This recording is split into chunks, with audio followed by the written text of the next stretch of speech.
So, good morning everyone. My name is Q Lawrence Devano. So, I will be your reporter for today. So, my topic is all about the instruments used in measuring evaporation. So, before we start this, we have goals in we must maintain, after I report this, we must understand the importance of measuring of evaporation and learn why measuring evaporation matters in areas like farming and weather forecasting. Second goal is we must explain how instruments work and understand how tools like Class A evaporators measures the evaporation. And lastly, we must characterize the importance of evapotranspiration and interception in the hydrocycle. So that's all. So for the next slides, we were going to tackle about the 3 types of instruments recommended during the International Geophysical Year according to HUNAM 1973. So the first instrument is the sunken, pan, which is having this 3,000 centimeter squared base, and the second one is the 20 meter squared, and lastly is the Class A pan. So this evaporation pan is made out of stainless, which can help us to determine the evapotranspiration. So to use these instruments, water depth is measured using a Stilling well and hook gauge. So the hook gauge is adjusted in a micrometer to measure the water in the surface level. So as you can see, this pan is has this flat surface, so ma-measure diri sa pan nato ang water. So makita din nato diri this pan is fully installed with this micrometer to measure the water surface of our pan. So after a day, the difference in reading indicates the evaporation loss. So a rain gauge is placed nearby to account for rainfall. However, evapotranspiration rates from the pan differ from those larger bodies of water due to varying volumes, exposure, and surface characteristics. So, yes, thank you. So before we continue to our lesson, so we must know first the meaning of transpiration. So transpiration in dictionary is the process of water where movement through the plant is evaporation from the aerial parts such as leaves, stems, and flowers. So as you can see in the picture, so from the water from the ground level is being absorbed by the roots. Then the water travels out to the plant, and the water vapor lost from the leaf pores in transformation. So fun fact about the leaves of the plants is they have this what we call stomata. So stomata are some small openings that releases the water vapor from the leaves of the plants. So the next method in measuring the evapotranspiration is the phytometer method.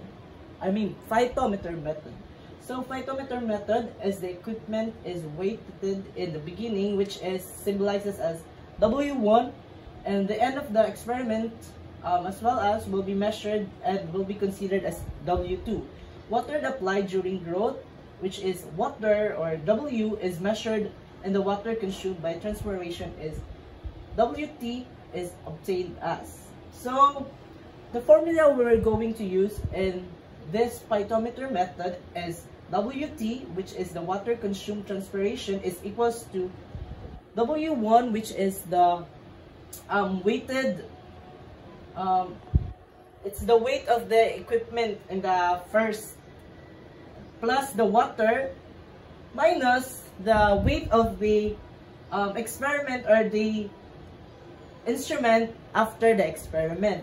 So as you can see, transpiration ratio is also measured by measuring the WT, or the weight of the water transpired, divided by the weight of the dried matter produced. So evapotranspiration. So evapotranspiration is the loss of water from the soil both from evapotranspiration and the soil surface by transpiration from the leaves of the plants growing on it. So factors that affect the rate of evapotranspirations include the amount of solar radiation, atmospheric vapor pressure, temperature, wind, and soil moisture. So as you can see, the formula in getting the evapotranspiration is evaporation plus transpiration. So we all know that in the previous report that evaporation is the loss of water from the bodies of the land surfaces. And from my previous topic, transpiration is the loss of water from plants such as trees and grasses. So, yes, mo to ang ano niya formula. So, formula of evapotranspiration is evaporation plus transpiration. So, they are the both losses of water from land and the plants. So, the next method will be the Blaney-Criddle method. So, we all know that this method is being used throughout the world from the consumptive use of determination, and it formula is given by U summation of KTP over 100. So, U stands for the seasonal consumptive use. It is used in inches in FS unit and centimeter in the metric units. As well as T, so in this one means monthly temperature. So it is used by, it is measured by Fahrenheit and FPS units and Celsius in metric units. And P is symbolizes as the monthly percentage of hours in bright sunshines of the year. And K stands for the monthly consumptive use of coefficient determined from the experimental data. F is also the monthly consumptive use factor. And KF is the seasonal values of consumptive use coefficient factor, and respectively, the summation refers to the all months of the growing season. So as you can see, there are different kinds of formula. When we were going to use the FPS method, U is determined as the summation of KTP over 100. However, in metric units, the formula we will going to use is U is equals to the summation of KP times 4.6T plus 81.3 over 100. The second formula we can use when we were going to use the metric units as U is equals to the summation of KF, which is the seasonal values consumptive use coefficient and factor, is equals to K summation of F is equals to KF. And another formula when we're going to FPS unit is F, which is the monthly consumptive use factor, is equals to TP over 100.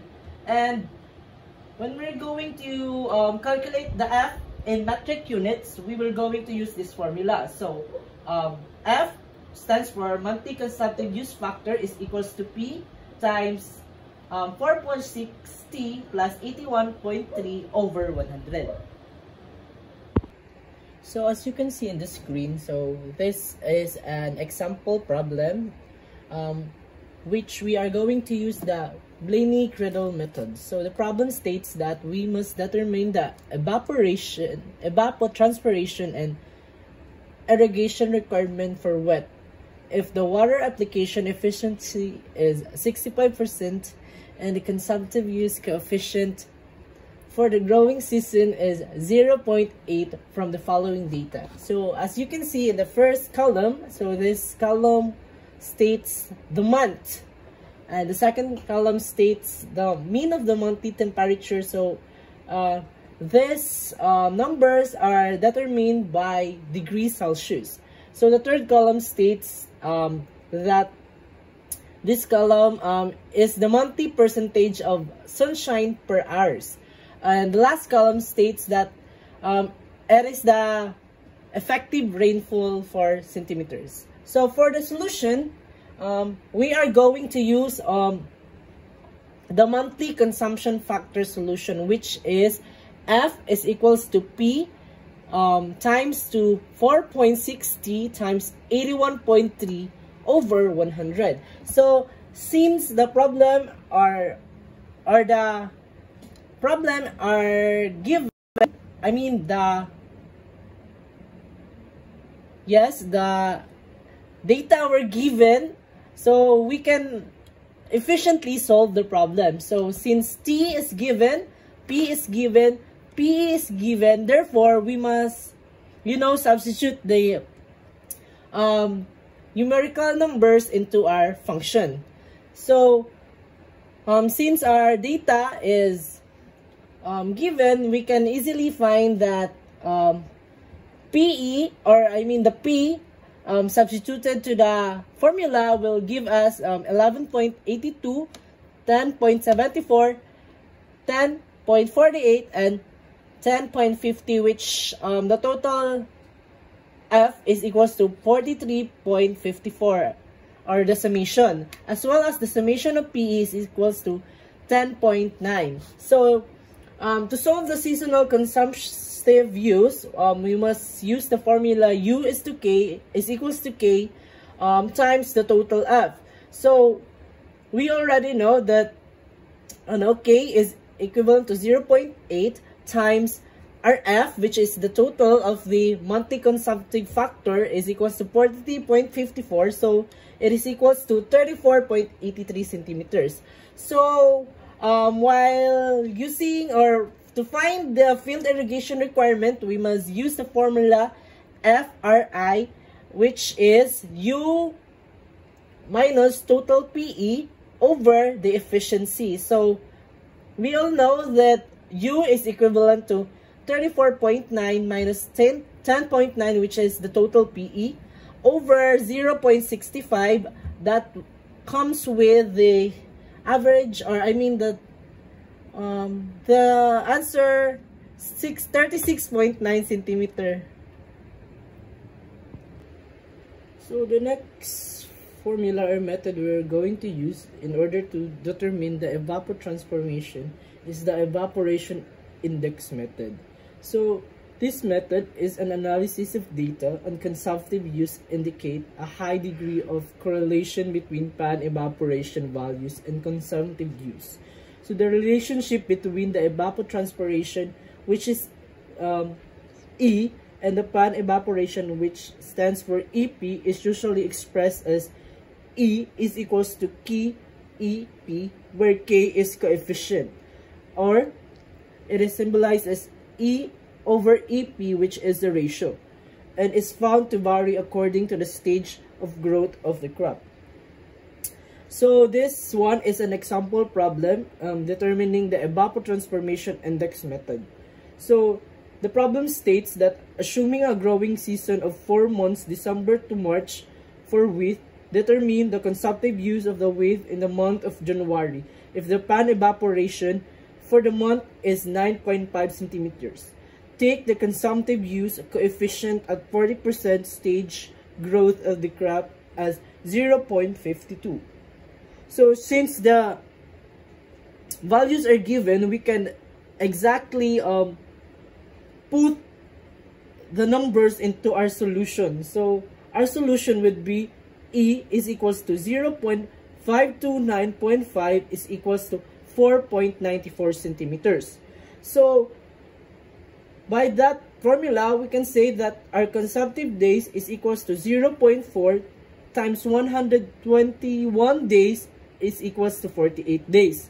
So since 17 days starts from January, because 31 days is consumed by the month of December, we can say that the daily consumptive by month of January is equals to 4.94 times 17 days start from January divided by 31, which is the days of January, is equals to 2.69 millimeter per day. So that's all for today. I hope you learned something from me. So by the way, again, my name is Key Lawrence J. Bueno. Thank you.